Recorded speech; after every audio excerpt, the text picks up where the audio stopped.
Mais la Torah, elle est venue après Abraham. Oui. Donc Abraham, il n'était pas juif. Voilà. D'accord, mais être juif, c'est suivre la Torah. Non, alors, être juif, vous avez des juifs qui sont pas pratiquants. Le problème, c'est Jésus. C'est que Oui. le peuple juif a pas suivi Jésus. C'est pas ça? Pardon. On va pas... Le fait qu'ils sont comparés à des animaux, quoi. Pas du tout. Ça, c'est votre interprétation. L'usure, normalement, elle est non autorisée entre juifs. Et L'usure, vous m'avez dit? pour être juif, quand il est dit qu'il faut avoir une mère juive, là, on est sur des domaines de la race. La femme juive, elle doit... vous savez, elle doit demander l'accord, elle doit avoir l'accord de son mari Ouais, pour se un guet, ça s'appelle. pour se remarier avec quelqu'un d'autre. Pour être libre, après, fait ce qu'elle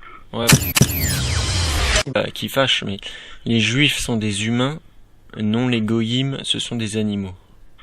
C'est ça aussi qui me dérangeait, c'est que il y a une sorte un peu de racisme, quoi. Oui, allô? Oui, bonjour, excusez-moi de vous déranger, je vous appelais pour poser une question théologique par rapport à la Torah. Ma foi, si je peux répondre, je vous écoute. En fait, c'était par rapport à Abraham, ou Avram, comme... Alors, en fait, je voulais savoir, vous le considérez comme comme étant juif? oui. D'accord, mais en fait, juif, normalement, c'est pas être juif, c'est suivre la Torah, ou vous considérez que être juif, c'est appartenir à un peuple? Ou en suivre la Torah? Le sens propre du juif, c'est obéir au commandement De la Torah. de Dieu, c'est-à-dire la Torah. Voilà. D'accord, mais la Torah, elle est venue après Abraham. Au judaïsme. D'accord, mais la Torah, elle est venue après Abraham. Oui. Donc Abraham, il n'était pas juif. En fait, le peuple juif s'est constitué où il y a eu le don de la Torah, Oui, c'est-à-dire bien après Abraham, au temps de Moïse, au mont Sinaï, oui. où le peuple, on les appelait, avant d'être juifs, on les appelait les Hébreux. Oui, voilà, les Hébreux. Voilà. Mais la Torah a été donnée bien avant, bien avant. On parle de 974 générations avant la création du monde. Donc Abraham avait la Torah en lui. Abraham, Isaac et Jacob avaient la Torah en eux. Il l'a pratiquée sans l'avoir jamais reçue. La Torah Parce qu'ils céleste. ils ont découvert Dieu à travers la nature, parce que Dieu est visible. Oui, Il n'y a que celui qui ne veut pas voir qui ne voit pas. oui, Même si il y en a qui se disent pas croyants, je ne crois pas qu'il y ait des non-croyants, je pense qu'il y a des ignorants. oui, Il suffit d'observer, même sans corps, voir cette structure magnifique qui ne peut pas marcher comme ça par hasard. oui. Le monde est une horloge magnifique où rien ne se départit. La Lune a un cycle de 28 jours et quelques secondes, centièmes de seconde. Oui, ça, je connais les trucs mathématiques qui fait que tout est réglé. On peut observer ces phénomènes à travers la nature et on peut affirmer que Dieu existe. Oui, ça, moi, je crois en Dieu, oui. C'est ce que Abraham a découvert par lui-même. Oui, Il a dit que parlons du monde, que le château ne peut pas être éclairé sans qu'il y ait quelqu'un qui a éclairé. Bon, c'est une image. Mais Abraham, donc il y avait, c'est le père du monothéisme. voilà. D'accord. Bon, voilà. Enfin, bien qu'avant, il y avait les Sumériens. C'est Dieu, c'est lui qui a professé contre vents et marées le monothéisme. Oui, Et que pour nous, il n'y a qu'une loi, il n'y en a pas 150. Donc c'est la Torah. d'accord. Mais Voilà. ça veut dire que dans ce cas-là, quelqu'un qui croit en Dieu, pour vous, est juif. Pardon? Quelqu'un qui croit en Dieu. Parce que vous me dites que Oui. Abraham, il a reçu la Torah avant, Il mais avait en lui la Torah dans le C'était ciel. une loi qui était universelle. Après, elle a été révélée plus tard, parce qu'ils n'avaient pas cette capacité, les hommes n'avaient pas cette capacité à la découvrir par eux-mêmes. Il a fallu qu'elle soit donnée. Oui. Voilà. Elle a toujours existé. On dit que Dieu, pour créer le monde, il a consulté sa Torah. C'est comme un plan, si vous voulez, un architecte qui a un plan, qui fait le monde, et qui, en fonction du plan. Donc le plan du monde, bon, avec tout ce que ça renferme dedans, hein, Oui. c'est la Torah. Voilà. D'accord, mais être juif, c'est suivre la Torah. Non, alors, être juif, vous avez des juifs qui ne sont pas pratiquants. Oui. C'est pas pour ça qu'ils ne sont pas juifs. Mais dans ce cas-là, eux, ils devraient s'appeler hébreux.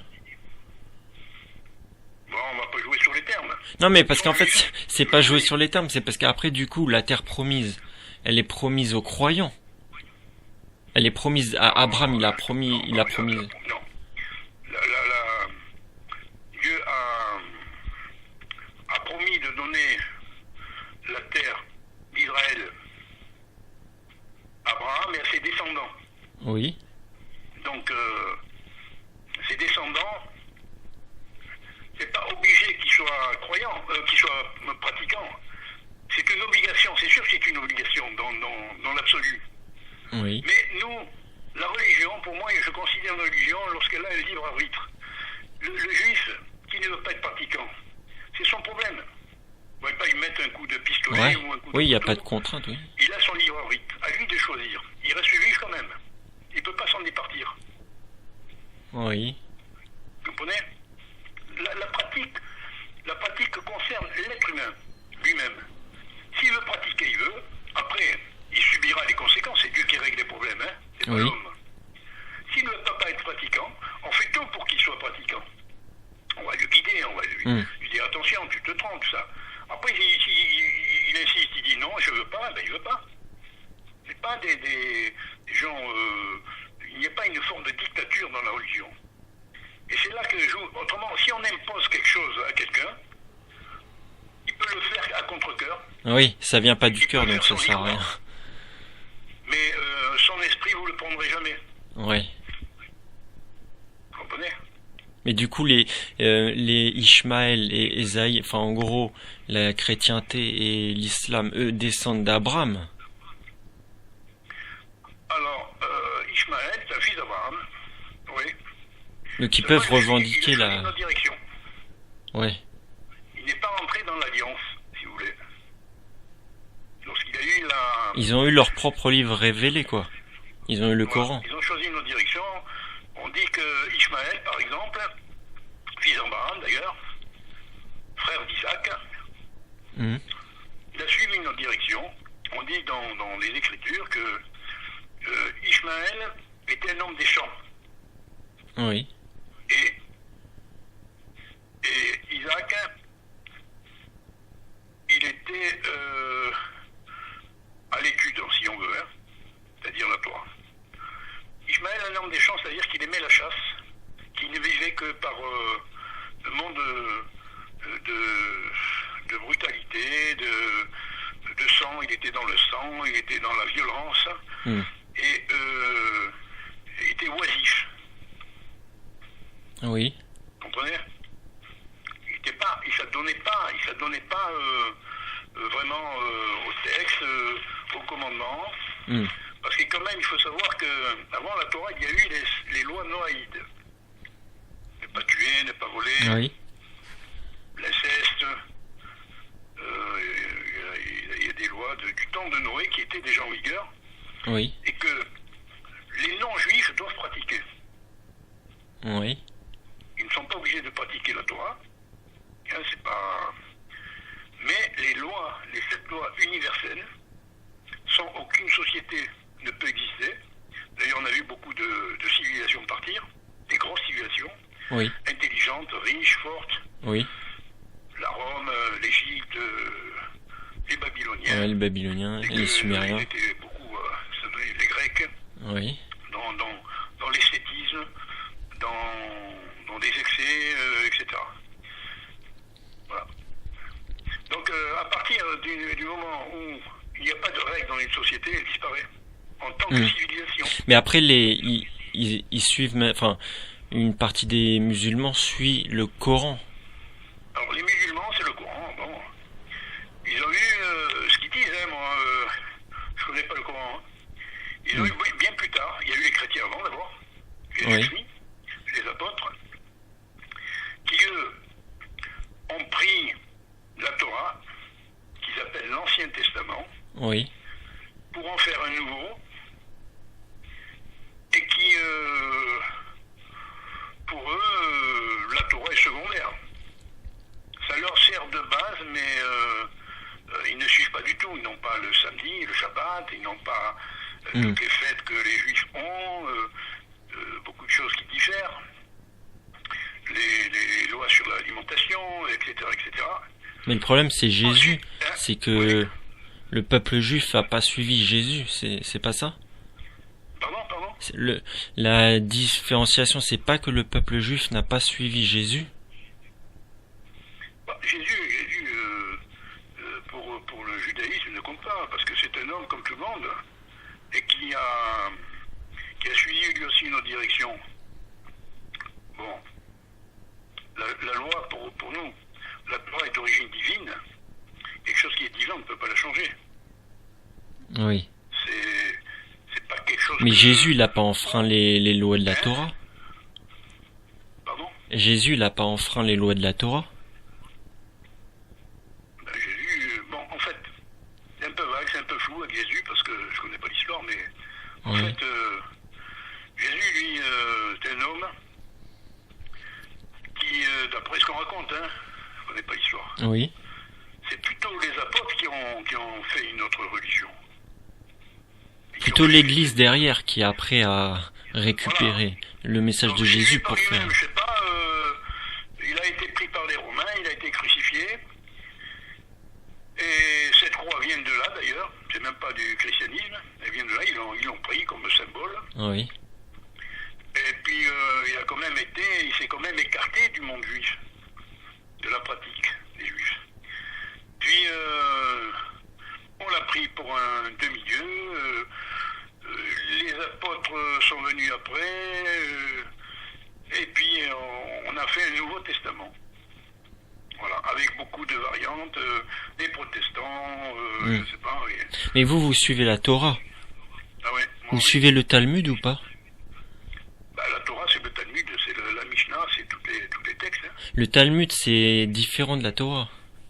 Non, c'est la même chose. Le Talmud et la Torah, c'est la même chose. C'est pareil. On ne peut pas dissocier l'un de l'autre. C'est un exégète, en fait, le Talmud. Non, alors, je vais expliquer. Il y a la Torah. Oui. La Torah, c'est ce qu'on a reçu. Oui. Qu'on a reçu au Mont Sinaï. Oui, de Moïse. Voilà. Et Moïse est resté 40 jours et 40 nuits. Oui. Jésus aussi dans le désert, 40 jours dans le désert. 40 jours et 40 nuits. Oui. Sans dormir, sans manger, sans boire. Est-ce que pour recevoir la Torah, il fallait 40 jours et 40 nuits? Dans la journée, il la recevait, il la menait, il la donne aux autres. Non, c'est parce qu'il a reçu l'explication de toute la Torah. Ça s'appelle la Torah orale. Oui. Nous avons la Torah écrite et la Torah orale. La Torah orale, c'est le Talmud, la Mishnah, etc. Donc le Talmud, c'est l'explication des lois. Mais le Talmud, il vient pas d'aucun. Le Talmud, il vient d'aucun prophète, il vient des hommes. Non, le Talmud, j'ai expliqué. Il a ramené, c'est l'explication profonde de toutes les lois. Si je prends la Torah telle qu'elle est, si je la lis telle qu'elle est dans son sens extérieur, ça va me conduire à l'irreligion. Vous comprenez? C'est pas un livre d'histoire. Il y a une profondeur dedans, il y a des choses cachées, c'est énigmatique, c'est mystérieux, qu'il faut petit à petit, avec des études, avec la pratique, découvrir les secrets profonds. Et c'est le Talmud qui nous y aide, ou la Mishnah, ou d'autres textes. Voilà. Mais le Talmud, il y a quand même des. Un truc fait par les hommes comme ça, donc faut pas croire que. Ouais. C'est Non, mais des parce trucs que par exemple. Les hommes ont sorti, qui ont disserté, ça n'a rien à voir. Ouais, mais il y a quand même des Ça propos. ne tiendrait pas jusqu'aujourd'hui. Ouais, mais il y a quand même des propos un peu controversés dans le Talmud, non? Pas du tout. Par rapport aux goïms, Quoi, les goïms, c'est quoi? bah les non-juifs. Ben voilà, ben, les goïms, ben alors, on va pas... Le fait Le qu'ils sont non-juif, comparés à des animaux, quoi. pas du tout. Ça, c'est votre interprétation. L'être humain, quel qu'il soit, c'est une créature de Dieu. On n'a pas le droit d'y toucher. Bah, ça n'a rien à voir avec des explications que d'autres ont données, qui ont rabaissé l'être humain au rang d'un animal et encore. Le juif, c'est pas ça. Le juif, il a le droit il a le devoir, le commandement de respecter Dieu, bien sûr, ses parents, sa famille, tout ce qui est être humain, animal et végétal. Toute la création. Oui, mais par exemple le Rav Twitou, la majorité des Ravs sont talmudistes. Par exemple le Rav Twitou, il explique bien sa vision des goy et par exemple de l'Occident. Par exemple pour l'arrivée du Mashiach, il faut bien qu'il y ait un baragan, quoi, en Occident. Ça c'est dans les prophéties talmudiques. Non, mais bon, c'est un peu vague. L'arrivée du Mashiach, c'est le Messie. Le Messie doit venir. On est à la fin des temps. Toutes les prophéties sont là pour dire que les choses sont là. Il va se dévoiler un jour, on ne sait pas quand, personne n'a la date, demain, après-demain, dans 10 ans, dans 5 ans, j'en sais rien. Mais après le reste, l'Occident ou pas l'Occident, ça j'en sais rien. Parce que ça c'est les prophéties du Talmud, dans la quoi. facilité comme dans la douleur. Et aujourd'hui on voit qu'il y a beaucoup de violence autour de ça. Mais par exemple, s'arroge le droit d'avoir son Messie. Pour les Arabes c'est Mahomet, pour les Juifs c'est... on ne sait pas, on n'a pas de nom. Pour les chrétiens c'est Jésus qui va revenir. Chacun a sa version. mais par exemple l'usure, l'usure normalement elle est non autorisée entre juifs. Et L'usure, vous m'avez dit? oui, l'usure, c'est-à-dire le fait de pratiquer des intérêts. Ah, alors? Bah ça normalement c'est non non appliqué entre juifs, mais sur les goïms c'est autorisé dans le Talmud. Alors, oui, c'est vrai. Et il y a quand même quelque chose de l'ordre de l'injustice, par exemple même sur dans le Talmud, les goïms c'est comparé à des animaux. Je cherche un truc là. Alors, le droit d'usure. Vous savez que le Talmud, il y a beaucoup de lois. Et comment les pratiquer? Oui. L'usure, de travailler avec de l'argent à intérêt, c'est vrai qu'il est marqué qu'on ne doit pas, comment dirais-je, prêter avec intérêt à ton frère juif. Oui. D'accord? C'est marqué. Et qu'on peut le faire avec un non-juif. D'accord? C'est ça que vous voulez dire? Oui. Je ne me cache pas derrière. C'est vrai, c'est marqué. Attendez 2 secondes. Hein. Oui.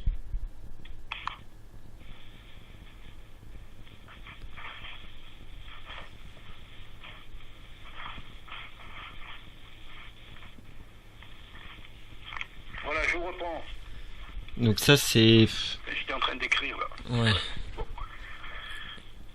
Oui, ça vous paraît juste. Bon, alors, il faut savoir que il y a des lois qu'on peut faire avec des non-juifs, avec des juifs, comme un non-juif n'est pas obligé de manger cachère. Le juif, oui. Oui. Il y a des obligations. Après, s'il veut, il le fait, il le fait pas. Bon, maintenant, le droit d'usure, bon, aujourd'hui, il se pratique pas trop. Il y a des banques. Il n'y a plus aujourd'hui de, comment dirais-je, de bureaux rabbiniques pour faire exécuter les lois qu'il y avait avant, du temps du temple. Mais, comment dirais-je, le droit d'usure, il faut savoir que la communauté juive, auparavant, elle n'était pas, comment dirais-je, d'exilés et répandus sur la planète Oui. étaient bien dans un endroit et ils vivaient en communauté et il y avait des règles. Alors quand on sort de ce cadre, ces règles, pour les appliquer, c'est-à-dire quand on sort du cadre d'un territoire et que on va travailler avec des non-juifs, Oui. hein, ils ne sont pas juifs, donc on a le droit de pratiquer certaines choses, comme par exemple le droit d'usure, tout simplement parce que la personne, si c'est sa manière de gagner sa vie, il n'y a pas autre chose, eh bien, elle est obligée de le faire. Mais elle ne peut pas, il est interdit de le faire avec un non-juif, avec un juif. Je vais vous expliquer, je vais vous donner une image. Si par exemple, moi une fois je me suis retrouvé, je vais vous dire, je faisais des courses dans un supermarché. Bon, on va dire au champ, hein, pour pas faire de pub, Oui. je m'en fiche. Je me suis retrouvé j'arrive à la caisse, et il y avait une femme avant moi qui faisait des achats, et la caissière lui dit, tiens, vous tombez bien aujourd'hui, il y a des promotions, des machins, des ci, de là. Alors elle en a profité. Et moi, quand j'arrivais, que c'était mon tour, j'ai dit, écoutez, je viens d'entendre les promotions. Et je peux en profiter? Et je voulais voir c'était quoi ces promos. Elle m'a dit, vous avez la carte de fidélité? J'ai dit non, je ne pouvais pas profiter. C'était un peu ça. Pour parler du droit d'usure, si vous adhérez à un mouvement, à un club, à n'importe quoi, vous payez une cotisation pour avoir droit à cette chose. Mais quand le juif a accepté l'alliance de Dieu, il a accepté toutes les conditions et le joug de la Torah. Et croyez-moi, c'est pas facile à porter. Donc à partir du moment où il a accepté ça, il a accepté l'entraide, mais si un non-juif arrive et qu'il veut profiter de ça, il faut qu'il fasse partie, il faut qu'il adhère. Ouais. Alors il devient juif, ou il reste non-juif. Mais Alors, justement, pour être juif... Et tout ça, voilà, tout simplement. Mais justement, en fait... Quelque chose qu'on fait. On va pas faire une différence. Ouais, je comprends, en fait. Mais voilà. Pour être juif, quand il est dit qu'il faut avoir une mère juive, là, on est sur des domaines de la race. Non, on parle pas de race. Parce que c'est une religion. Quand on dit qu'il faut avoir une mère juive pour être juif... Faut avoir. Si un enfant, il est automatiquement juif si sa mère est juive. Simplement. À moins qu'il se convertisse. C'est tout. S'il veut se convertir, bon, il est jeune, il n'est pas conscient. Mais à sa majorité, un jour il prend conscience, il dit c'est quoi le judaïsme, il va s'intéresser, il va voir, hein. Bon, après, j'ai envie de devenir juif. Ah ben, il fait tout pour le faire. Mais pour vous, c'est plus proche. Sa mère n'a pas besoin d'être juive. Ouais. S'il veut se convertir, sa mère n'a pas besoin d'être juive. Mais quelqu'un qui suit pas la Torah, je comprends pas en quoi il est juif, en fait. Quoi? Je comprends pas. Un juif qui ne suit pas la Torah. Enfin, un hébreu. Bah écoutez, si quelqu'un est né juif, il ne suit pas la Torah, il se débrouille avec Dieu. Mais on peut pas le considérer comme un juif, normalement. Dieu, c'est tout. Moi, j'ai des copains qui sont pas pratiquants, hein. Oui. Ils sont juifs. Bon, ben, Mais en fait, justement, est-ce que le problème, c'est pas d'avoir remplacé le mot hébreu par juif? Non, mais bon, c'est un terme. On appelle hébreu pour différencier des Hébreux, des Égyptiens ou d'autres peuples. Oui.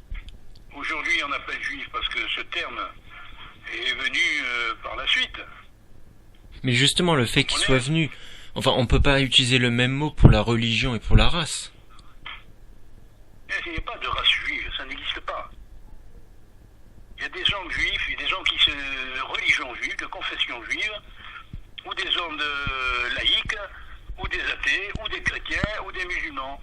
C'est pas des races. Bah oui, bah alors pourquoi quelqu'un qui a une mère juive, il est juif automatiquement? Il n'y a pas de race hébreu. Mais alors... C'était un peuple, on les appelait les Hébreux. Oui. Voilà, ils étaient, et avant la terre d'Israël s'appelait Canaan. Oui. Ça reste toujours le même pays. Oui, mais vous m'avez dit quelqu'un qui a une mère juive, il est juif Qui est de automatiquement. mère juive, voilà. Oui, il est juif automatiquement même s'il ne suit pas la Torah. Il est juif automatiquement, oui. Mais alors, au nom du sang, Hein? au nom du sang. C'est une filiation Et le sang, c'est la par race. la mère. On est bien d'accord. pour dire que la religion n'est pas machiste. La femme a une place prépondérante. Elle est mise sur un plateau d'or, pas d'argent, d'or. Contrairement aux sociétés aujourd'hui, tous les jours, il y a un mouvement L'islam. féministe qui vient revendiquer les droits les plus élémentaires, les droits sociaux les plus élémentaires, le droit des femmes. Ouais. Ça n'existe pas dans le judaïsme. La femme est mise en avant. On voit bien les matriarches. Sauf pour le mariage femmes, quand même. Parce que, sauf pour divorcer, parce que je crois que la femme juive, elle doit, vous savez, elle doit demander l'accord, elle doit avoir l'accord de son mari Ouais, pour se un guet, ça s'appelle. pour se remarier avec quelqu'un d'autre. Pour être libre, après fait ce qu'elle veut. Ouais, bah ça, ça veut dire, ils sont pas, C'est un acte de divorce. Mais écoutez, quand vous êtes marié civilement, oui. Non, mais après avoir divorcé, c'est-à-dire, elle il y a demande le un divorce. acte de divorce. Oui. Hein, alors pourquoi il n'y aurait pas dans le judaïsme? C'est un Non, acte non, de divorce. non, mais C'est tout. une fois qu'elle a divorcé, la femme, une fois qu'elle a divorcé, elle a pas le droit de se remarier. Elle a pas le droit, par exemple, de quitter son mari, de dire je te quitte, et puis de se remarier si le mari n'a pas signé un truc pour dire. Bah, s'il n'y a pas d'acte de divorce, c'est tout, c'est un acte de divorce. Mais Mais par exemple, c'est des conflits d'aujourd'hui. Si si vous êtes marié à la mairie, oui. est-ce que vous pouvez vous remarier? Non, mais moi, par exemple, C'est interdit. ma femme, elle a le droit divorce. de divorcer. Alors attendez, il faut un acte de divorce aujourd'hui, Oui. civil, par Oui. la mairie.